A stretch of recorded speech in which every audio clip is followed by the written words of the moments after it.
We live in an era of rapid continuous change that can't and won't stop. Such an era requires leadership. Leadership that I&O is uniquely qualified to offer. So I'm going to paint a picture for you of what the future will look like in 2025 and the role that I&O can play in it. I don't want to start by frightening you, but these are very interesting times to be within I&O.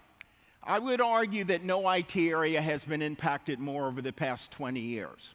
And newsflash, it won't stop. Despite all the gloom and doom around I&O's future, we firmly believe that there's a huge opportunity for I&O to not only survive the future, but to influence and, yes, to actually disrupt. And when we say disrupt, we do not mean disrupting in a negative manner, nor do we mean disrupting totally internal to I&O. When we say disrupt, we mean I&O bringing its technology and its know-how to its users and partnering with them in driving desirable business outcomes.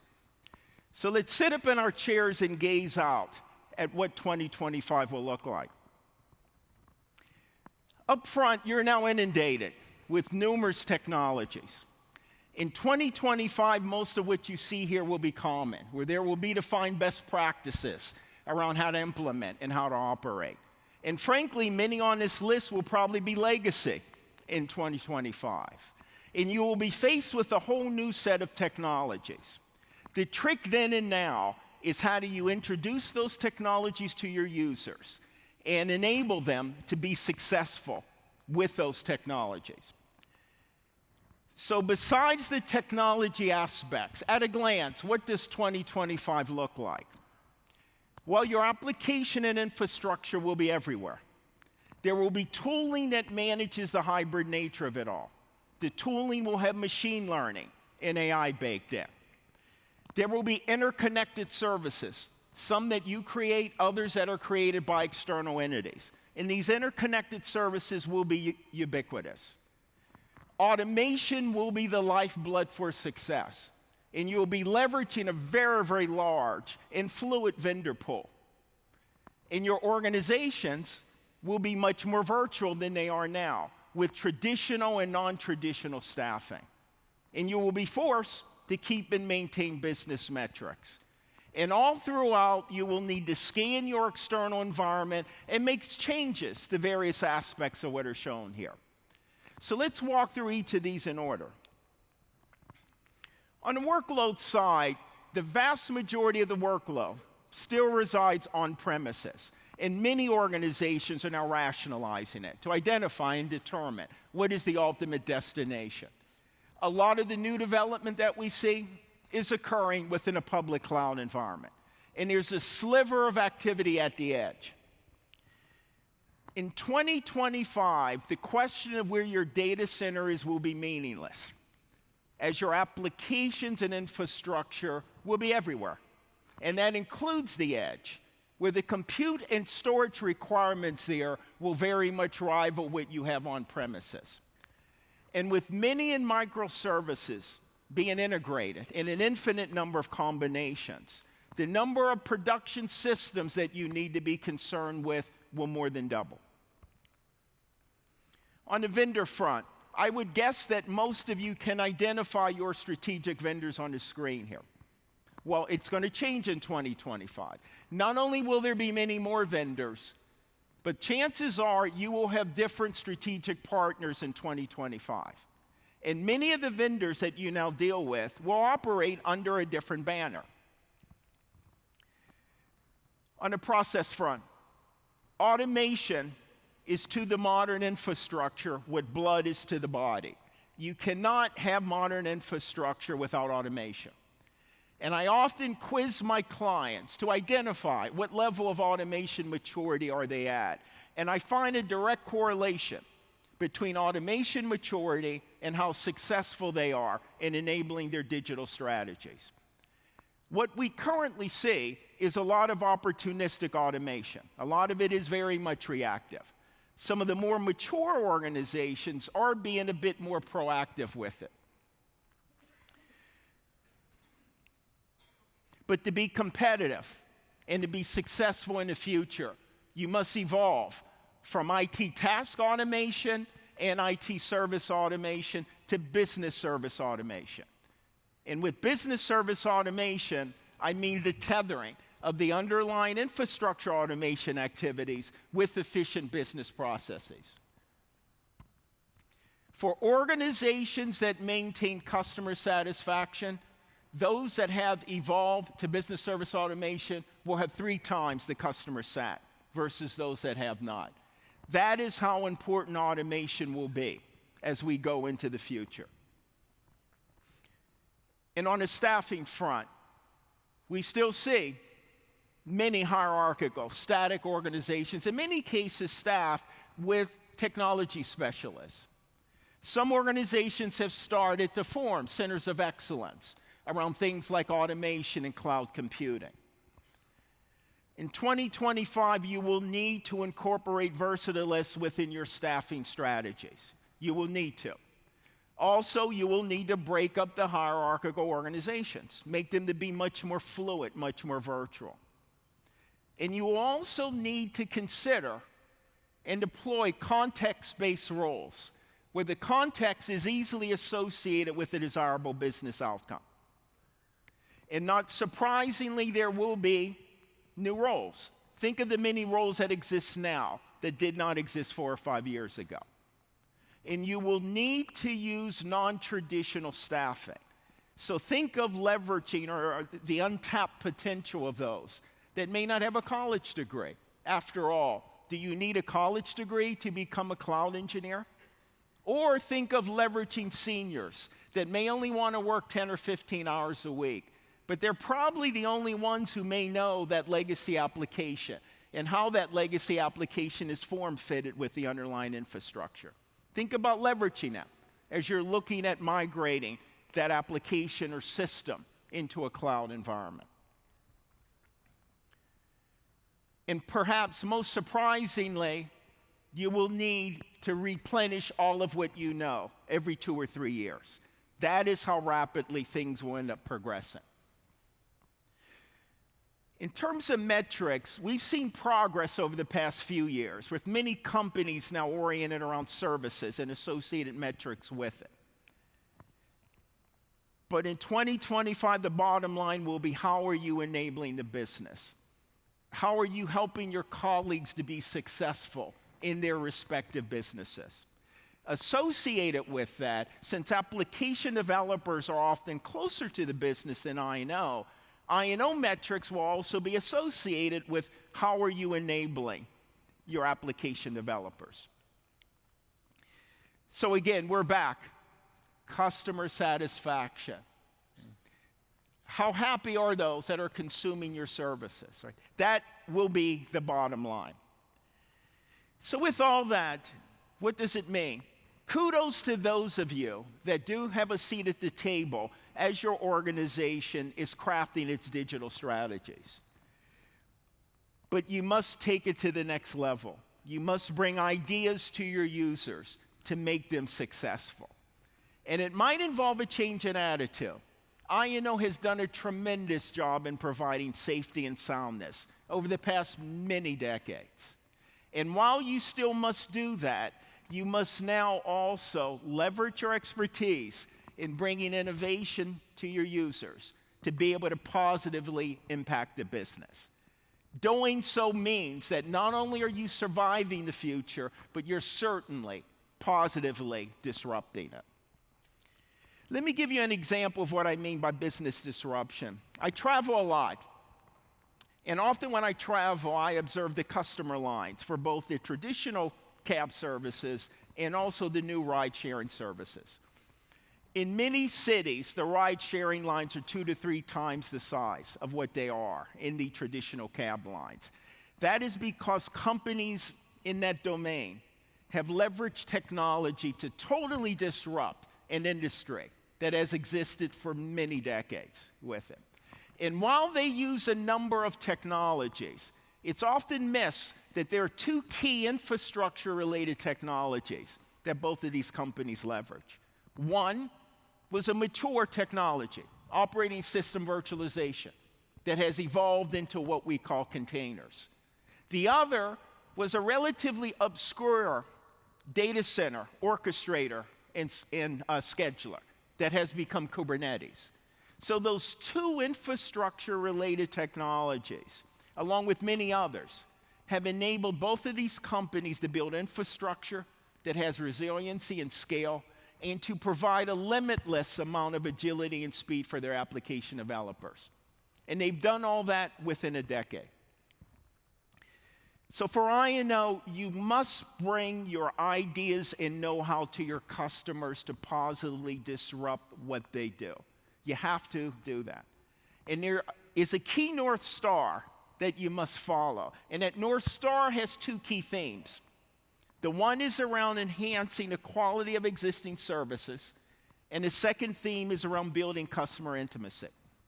So as you follow that North Star, it's going to put you on a path that, yes, at times will be scary, but it will certainly be exciting. And that path will provide you with ample opportunity for you to end up disrupting the business in a positive way.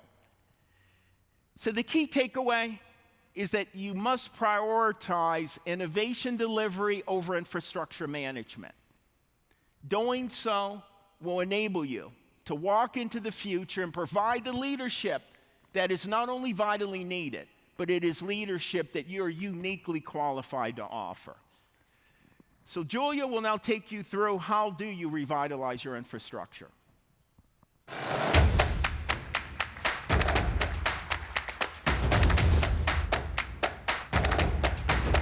Thank you.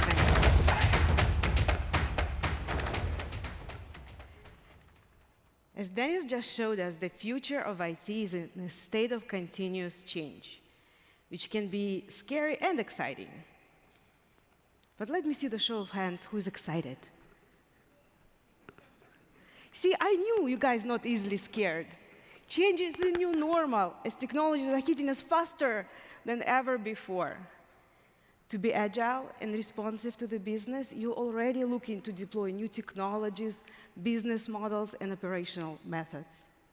Together with this, we're still managing traditional workloads. That requires infrastructure that can address needs of today and tomorrow without introducing complexity and cost. According to this year's survey conducted by Gartner, top 3 CIO goals: improving quality, maturity, and increasing agility. It's not surprising, right? What is surprising that managing technical debt remains the top challenge. In fact, 2/3 of CIOs are currently heavily investing in modernization efforts to reduce technical debt. They also tell us that while storage, networking, and compute, and even cloud infrastructure remain important, they becoming a utility, taking a backseat to the need of modern and agile technology services to move their business forward. But just like in sports, right, you can never win the game by playing only defense. IT leaders who will focus just on modernization will never thrive in our digital future. Therefore, we face a dilemma and must strike a balance between present and future state of I&O. We need to be agile and stable. We need to incrementally modernize and innovate. As the next 5 years will drive more technology changes than last 50, our infrastructure will simply have to evolve. In an era with startups disrupting entire industries in a matter of months, and sometimes weeks, your company's technological backbone, you need to give it ability and agility to immediately adapt, or better yet, set the disruptive pace. So tomorrow's digital leaders are already rising from today's disruptors. So let me introduce you to one of them. This is the story of Charity Water, nonprofit organization whose innovative, technology-driven approach disrupted the shortage of clean water globally. Let's see it. One of the things that's made us special as an organization is we've been early adopters in technology, and we've found amazing, innovative ways to use technology to change the world and give people on the other side of the globe access to clean and safe drinking water. If you come in and visit us as an organization, we feel and we think of ourselves as a tech company. Where we're really pushing the bounds, I think thinking forward is in the area of monitoring all of these projects that we've done around the world. So in the last 12 years, Charity Water has funded over 35,000 water projects in remote communities across 27 developing countries. Sometimes we're in the mountains of Nepal, sometimes we're in the jungles of Central Africa, sometimes we're in the Delta in Cambodia. These are really far and difficult places to get to, and it's difficult to know how these projects are performing over time.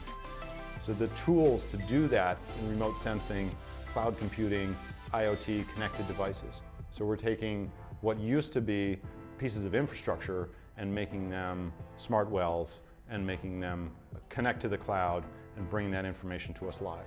Historically, the way to find out if your projects are working or not is you put a guy on a motorbike, you pay his salary, you pay the motorbike, and it's an extremely expensive proposition to send him out to get a very little bit of data. So we had an idea to develop a sensor that would fit on a well that could measure the flow of water and communicate it up to the cloud where we could see it and across the cell phone network. And so we pitched Google. Google gave us a Global Innovation Award about 5 years ago, and we set out to develop what ultimately became an IoT device. It costs $100.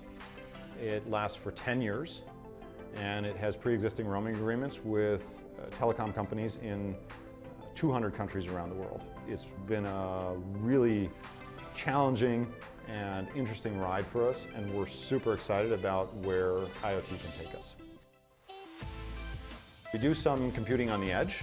There's a little bit of machine learning at each well so that it learns the pattern and the performance of that individual well and can send out alerts if it really deviates. But then normally it's just sending up the data to us via the cell phone network into Redshift, and then we use Redash and a whole bunch of other tools in the AWS platform that help us get the information processed and back out to the users to respond in the case that we need to send mechanics out. Computing on the edge is really exciting for us because it's faster and more direct. However, in our particular environment, power consumption is a key constraint, and we want to keep our battery as long as we possibly can because we don't want to be in a position where we have to replace batteries in these things. So we're always looking at this hard trade-off between what happens on the edge and preserving battery life and doing it on the cloud. We haven't quite figured out what's going to happen at the edge and what's going to happen in the cloud. Charity Water doesn't know where will they deploy their applications in the future. Do you know? No, we might not know it today either. What we do know, we need a different approach to infrastructure. We need to think, work, and behave differently to create connected architecture that spans data center, cloud, and the edge. As companies like Charity Water face those challenges to disrupt the status quo, the implications for you will be profound. It is time for us to drive infrastructure-led disruption. It is time for us to enable disruptive technologies rather than being disruptive to the business. As I mentioned earlier, you cannot win the game by playing only defense. So I want you to think about infrastructure-led disruption as a key enabler to switch your game to offense, to win with technology as well. But we cannot provide agility that business requires without ability to introduce change. It might be shocking for you, but you need to stop building infrastructure to last and start building infrastructure to enable change. So how are we going to do that? Well, let's first have a look at what it is we're trying to disrupt, right? We need to stop bad practices that create high technical debt. By enabling clear strategy like this one to disrupt the status quo. When your goal is to improve quality and achieve maturity, you must replace fragile, static, outdated systems, methods, and processes. When your goal is to enable agility and enable change, you must revitalize your approach, not just to technology, but to many, many aspects of I&O. Probably asking yourself, OK, that's great, but how do I prepare my infrastructure for it? Well, in order to keep up to this fast pace of change, you simply need to rethink everything. You need to recognize that the world is not about data center or the public cloud. You must design for the world where infrastructure will be everywhere. We need a connected, intelligent architecture that spans data center, edge, and cloud, and will provide solid foundation for modern application development, real-time machine analytics, and also be built on rock, solid cybersecurity. From traditional to cloud-native applications, from on-prem to the cloud to the edge, what we need is operational consistency that can only be built by applying the same principles. Those principles sometimes described as cloud-native. To live and operate in this new world, we need three things. Programmable, which refers to infrastructure that's driven by API and software-defined, and decouples application from underlying hardware components, hiding their complexity. Modular, which provides abstraction for underlying independent packaging of services, such as serverless functions or containers. I want you to think about modularity as an enabler of high-level services that can deliver infrastructure mobility. And intelligent, which will deliver on self-driving operations. Intelligent infrastructure will optimize itself by use of machine learning, predictive analytics, and auto-tuning. So how do we get started? Well, first of all, let's have a look at a couple of lessons learned from early disruptors. You must enable programmable infrastructure by using software-defined technology versus hardened appliances. So next time vendor proposes you turnkey black box appliance, challenge them to come back with more programmable and software-driven solution that can be deployed anywhere, including edge or the public cloud. You must place a lot of smaller bets on technologies and vendors versus placing one big single bet. Repeat after me. No single vendor has monopoly on innovation. It will likely come from multiple places, like an open source or smaller emerging vendors. And those emerging vendors might just become your strategic partners. Remember, Dennis mentioned earlier that most of us will have 2 new strategic partners within 5 years. This is a pretty dramatic change. And intelligent. You must invest in automation and orchestration to embark on a path for AI-driven operations. So next time you have a look at solution that you will know you will have to put hands to a keyboard for any day to operations, challenge them to come back with more self-healing and automated services, as AI-driven operations will become critical differentiating factor and criteria by which we selected our infrastructure of the future. So by doing all this, we should be ready to embark to our journey to desired state of infrastructure.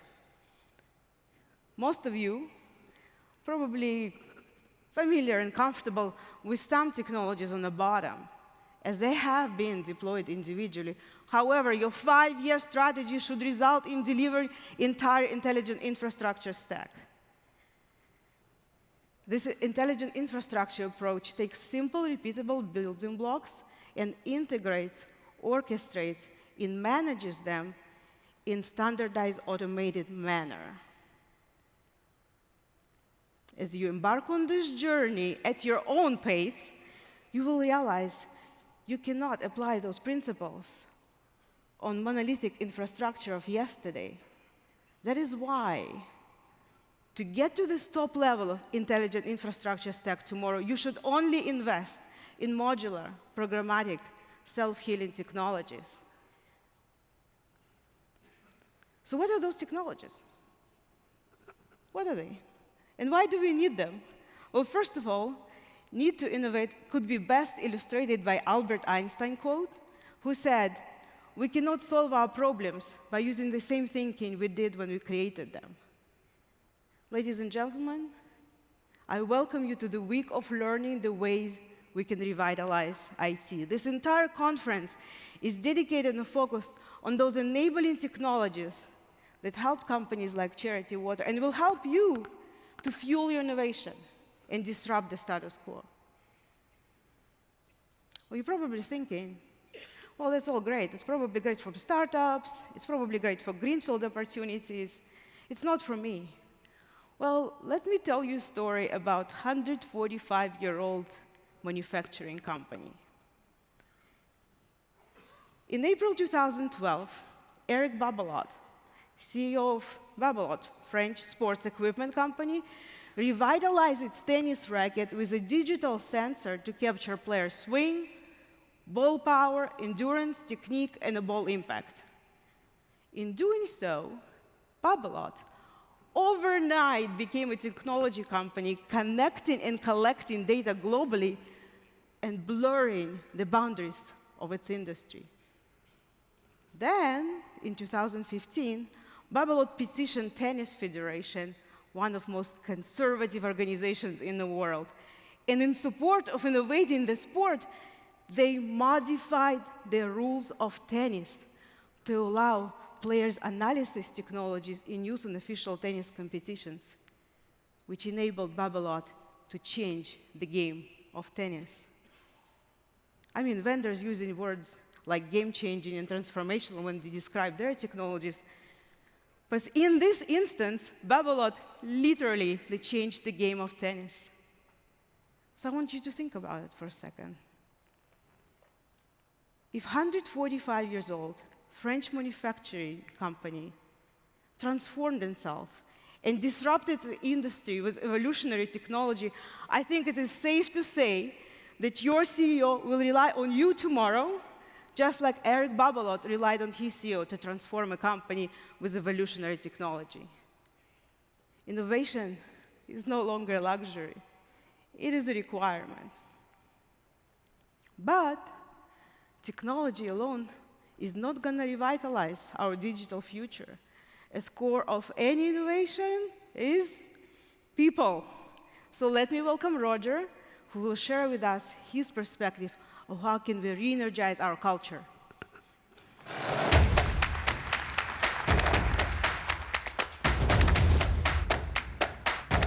Great job.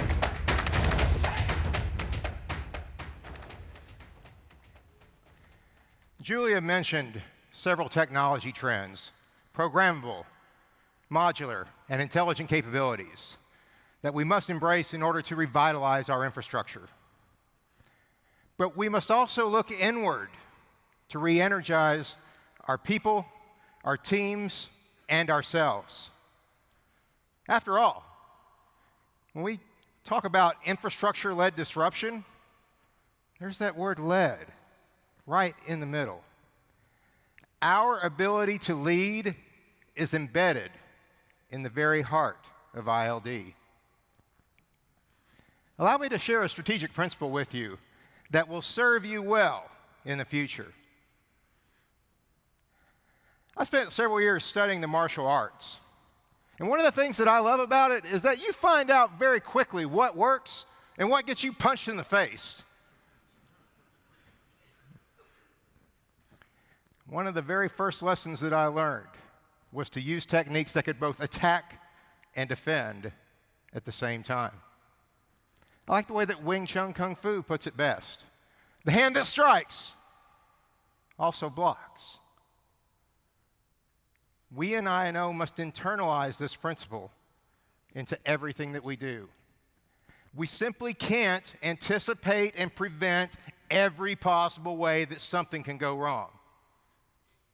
We must instead understand our organization's mission so well that we can co-create breakthrough innovations that drive our business.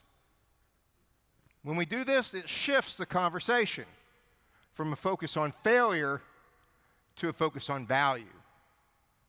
Because in the world of 2025, just avoiding mistakes is not enough. As Dennis and Julia mentioned, we must become known for our innovation. Or even better, let's become famous for it. So the critical question is are we ready to make I&O famous for innovation? Well, that's the level of response that we're getting from many CIOs. Because what their actions are telling us is that many of them are saying no. Our research shows that about a third of open I&O leader positions are being filled by people from outside of I&O with no I&O experience. Unless I&O leaders take decisive action, we expect this trend to continue to accelerate until nearly 2/3 of open I&O leader positions are being filled by people with no I&O experience. It's obvious that CIOs are desperate to change the role of I&O, and they're bringing in outsiders to shake things up. It's important to ask, why are they doing this? It's because they are eager for I&O leaders that are willing to reinvent their teams and to take on a strategic role. Those CIOs are willing to sacrifice experience and expertise in order to get those potential benefits. Yet, of course, when we ask those CIOs, they would much prefer to have somebody with both experience and a fresh perspective. So what steps can we take in order to give them a better option? We can take 3 steps in order to re-energize I&O for the future. Re-energizing ourselves by embracing our mandate as digital business leaders. Re-energizing our teams by transforming their mindsets from or to and re-energizing our staff by equipping them in order to explore an uncharted future. We must start with our own metamorphosis, from a technology expert to a business leader. This requires us to truly understand the pain that our stakeholders suffer from our current practices. Our slow delivery from stale processes, our mistakes from our manual efforts, and our unresponsiveness due to our monitoring blind spots. We must also expand our knowledge of how the rest of our organization works. This can come from getting engaged in cross-functional initiatives or by even taking on a temporary role outside of I&O. These actions can provide the outside perspective that we can then merge with our subject matter expertise in order to transform ourselves into a digital business leader. In this way, we can emerge from our I&O cocoon as our own successor. As digital business leaders, we will bring new skills to the table. While all of these competencies will certainly matter, I want to call your attention to 3 of them that will be particularly crucial for re-energizing our organizations. As infrastructure-led disruption implies, we must become agents of change. We must do the difficult work of finding the hidden possibilities in the world, creating a vision of success for our organizations and those that we serve, and then inspiring our teams to bring that vision to life. Since that vision must be holistic, we must also become systems thinkers. We must understand how the various parts of our organization fit together. Recognize that everything that we do and don't do has an impact on others. And take accountability for the second and third order effects that our actions and our inactions have on others.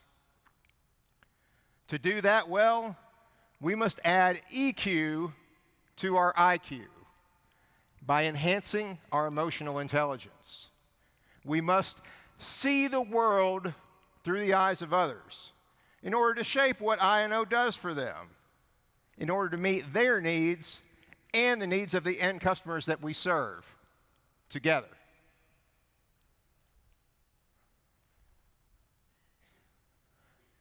Thinking as our own successor is crucial to prepare for the world of 2025. Yet infrastructure-led disruption won't happen without our teams making it happen. But when we talk to teams today, we still see a lot of what I like to call or thinking evident. We can complete changes fast, or we can complete changes safely. We can invest in modernization, or we can invest in innovation. We can deliver on service levels, or we can deliver on service improvements.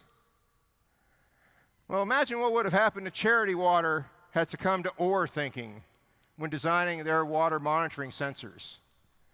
Would Google have given them a Global Innovation Award if they had proposed a high-efficiency solution and a high-data solution and said, here, Google, pick one or the other?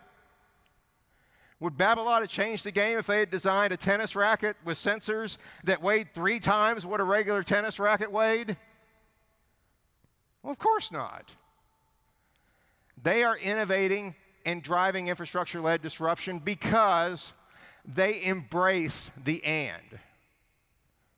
In the same way, we must engage with the conflicting demands of digital business and solve for the paradoxes that we encounter. Now, I know what you're thinking.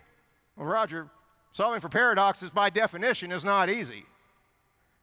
And of course, you're absolutely right. But DevOps has already shown us that a lot of these apparent trade-offs and paradoxes can be transcended. As Dennis mentioned, one promising trend we are seeing is that I&O teams are elevating their definition of success, using business-focused metrics to guide their work. In doing so, they show us how to embrace and thinking in order to enable digital business success. Here's just one example.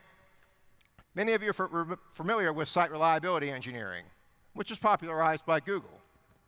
While a lot of the attention tends to be on automation and improving resilience, justifiably so, many organizations are also using these techniques to inspire innovation. For instance, PayPal does more with error budgets than just using it to minimize downtime. They also use it to encourage the taking of intelligent risks. Notice that the bars way below the error budget lines aren't green. They're yellow. That's because in these areas, PayPal actually wants these teams to experiment more and push the envelope, even if those trials don't work out. By identifying the best opportunities for innovation and collaborating with others to test new ideas, I&O can meet the requirement for digital business innovation while still keeping the lights on. For our teams to become famous for innovation, our I&O staff in those teams must redefine what success means to them. But there's an obstacle that's in their way. According to a survey that we took at this summit last year, 50% of senior I&O leaders wanted more staff to become versatilists. Sounds great. But in that same survey, 71% of mid-level managers and I&O staff said that their senior I&O leaders rewarded specialists over versatilists. Well, now we got a disconnect. And one reason for this disconnect is that the career planning tools that we provide to our staff are failing them. See, we all know that careers are no longer linear. Yet, we still see way too much talk about predefined job roadmaps, sequential career paths, and role pipelines. So let me ask you a question. What do you call the stuff that flows through the end of a pipeline anyway? Well, I call it a commodity. And let me be clear, we don't need commodity staff. We need people that will make a difference. So let's agree to ban the word pipeline from our future employee development plans. Pipelines work well in predictable environments, yet we're heading into the unpredictable world of 2025. And our staff need flexible tools, the equivalent of compasses, logs, and other navigational aids. They must be equipped to blaze a unique path to their rewarding career, one that meets their needs and ours. But just like the fear that you may have felt when Dennis talked about the world of 2025, many of our staff are also fearful about their futures. They see that in areas such as non-cloud hosting, network, and storage, roles are being eliminated. There's opportunities in areas like cloud and security, of course, but those don't always fit the interests or the skills of many of our staff.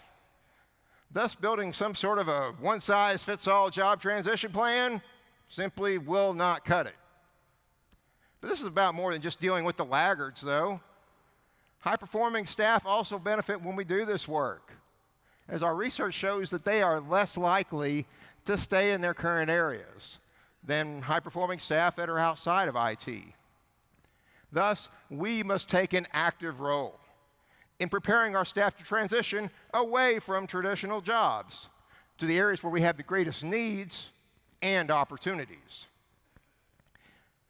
In this example from Ernst & Young, we can see how they use the self-assessment of skills in order to identify different potential roles and the skill gaps that are required in order to navigate to those future potential benefits. Ernst & Young is a great model for us to learn from. After all, they've made 21 consecutive appearances on Fortune magazine's 100 Best Companies to Work For list, and therefore there's probably some lessons that we can learn from them. And I'd like to point out 3 lessons from this that we can take away. We must engage employees directly in the assessment process. We must give them options for growth. And finally, we must give them the support that they need in order to be able to successfully transition so that they can take on a new role and be great at it. However, we will not be able to re-energize our employee development approaches on our own. Instead, we need to foster stronger relationships with HR leaders in order to help us to address this challenge. Rather than continuing to waste energy on brittle staffing methods, we need to provide options for smart, motivated staff to increase their value, regardless of where they work today.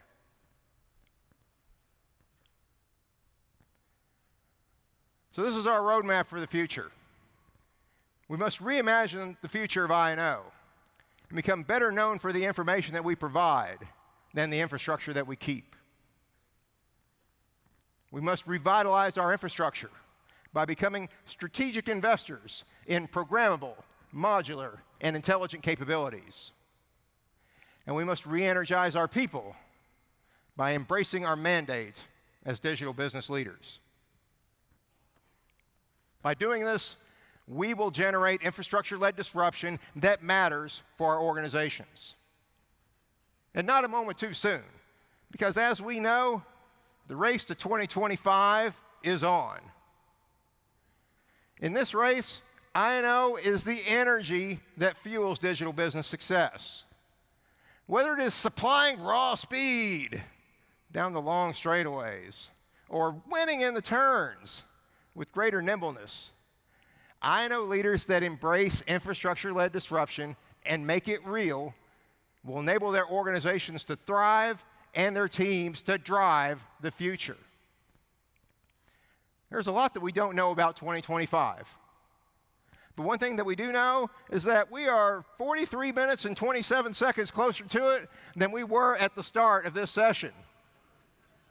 And it's only getting closer the more as we go along. During our time today, we have learned more about the tremendous opportunities ahead. Yet, don't be ashamed if you feel a little bit scared as well. Because let's be clear, technology marches on. We have rivals for our traditional role. And big changes will continue to impact I&O, no matter what we do. Thus, infrastructure-led disruption is not just a good idea. It's an imperative. What we must embrace is a new operating model for I&O. We take accountability for the outcomes and the results, the meaningful business value that we get from infrastructure and operational investments. We are mission-focused business leaders that use our technology expertise to create competitive advantages in the same way that a CFO uses their financial expertise to do so. And we are opportunity-driven, with the nimbleness needed to make rapid technology change our ally. Let's consider Google Ads as an aspirational model for our work. When Google launched Ads, then known as AdWords, it opened up the ability for everyone to reach prospects and quickly put themselves in front of the right people without requiring a large marketing department. Authors could test book titles to see which ones resonated most with readers before putting pen to paper. Small players in every industry could reach prospects on a level playing field with the giants of their space. It enabled marketing and advertising to play a strategic role in the success of many organizations. We have the potential to do the same thing in I&O for our organizations. We can make it easy for individuals and teams to go from thought to action at the speed of business, without needing a 50-page business case or a 7-figure budget to do so. They can experiment and explore and then expand what works quickly. This is how infrastructure-led disruption adds new dimensions to the art of the possible. This is how I&O becomes the enabler of digital business. And this is how we shape the future success of our organizations, our teams, and ourselves. Because when disruption drives innovation, the answer is clear. Embrace disruption. Please welcome back to the stage Gartner Research and Advisory Distinguished Vice President, Analyst, and your conference chair, David Cappuccio. So welcome to the Infrastructure Operations and Cloud Strategies Conference 2019. It's great to see you all. Before I get started, let me introduce my co-chair, Research Vice President, Catherine Lord.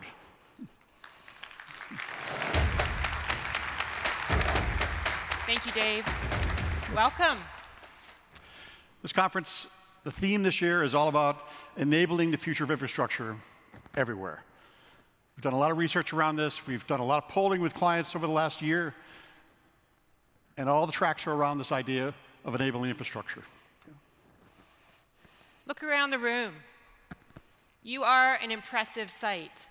3,300 fellow travelers in attendance this week from 1,881 unique organizations, 13 different vertical markets, 37 different countries, 21% falling in the mid-size range. And I'm curious, show of hands, how many of you are here for the very first time to the event? Wow, look at that. Welcome to everyone. And welcome to those of you that are coming back for a repeat year. We're thrilled that you're here. Make sure you take advantage of networking opportunities this week. You're certainly here to learn a lot from us at Gartner, but one of the most powerful things you can also tap into is the power of your tribe. There's a lot of you here, a lot of collective wisdom and intelligence. Make sure you take advantage of that. We've set up a lot of different modalities to make sure you have those opportunities. This event is focused around 10 unique tracks we've designed. In fact, we've designed it around research and interviews with a lot of you over the last year. And in fact, when you go to sessions this week, one of the options you have on your event navigator is to do evaluation of the session you went to. We actually read those evaluations, and particularly your comments, and that drives a lot of the research around what next year's event will look like. So 10 unique tracks, there are spotlights, there's a lot of details, and we have 4 keynotes from outside speakers.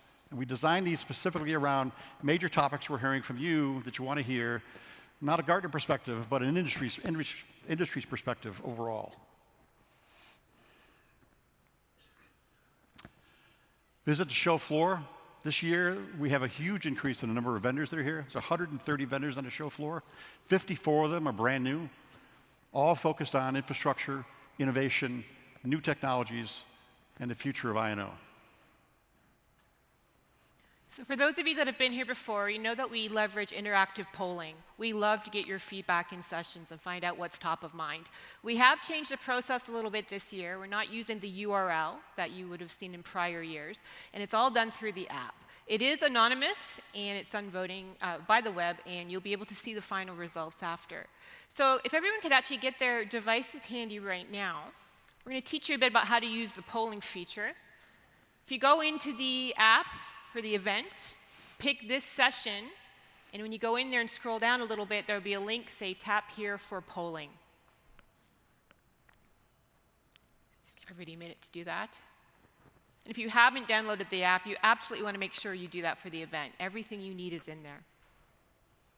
Okay, should we try some polling questions, Dave? First question is just to test out the polling function, make sure it works. So what's the primary reason you chose to attend this conference? Particular topic, your boss told you to come, you like Vegas.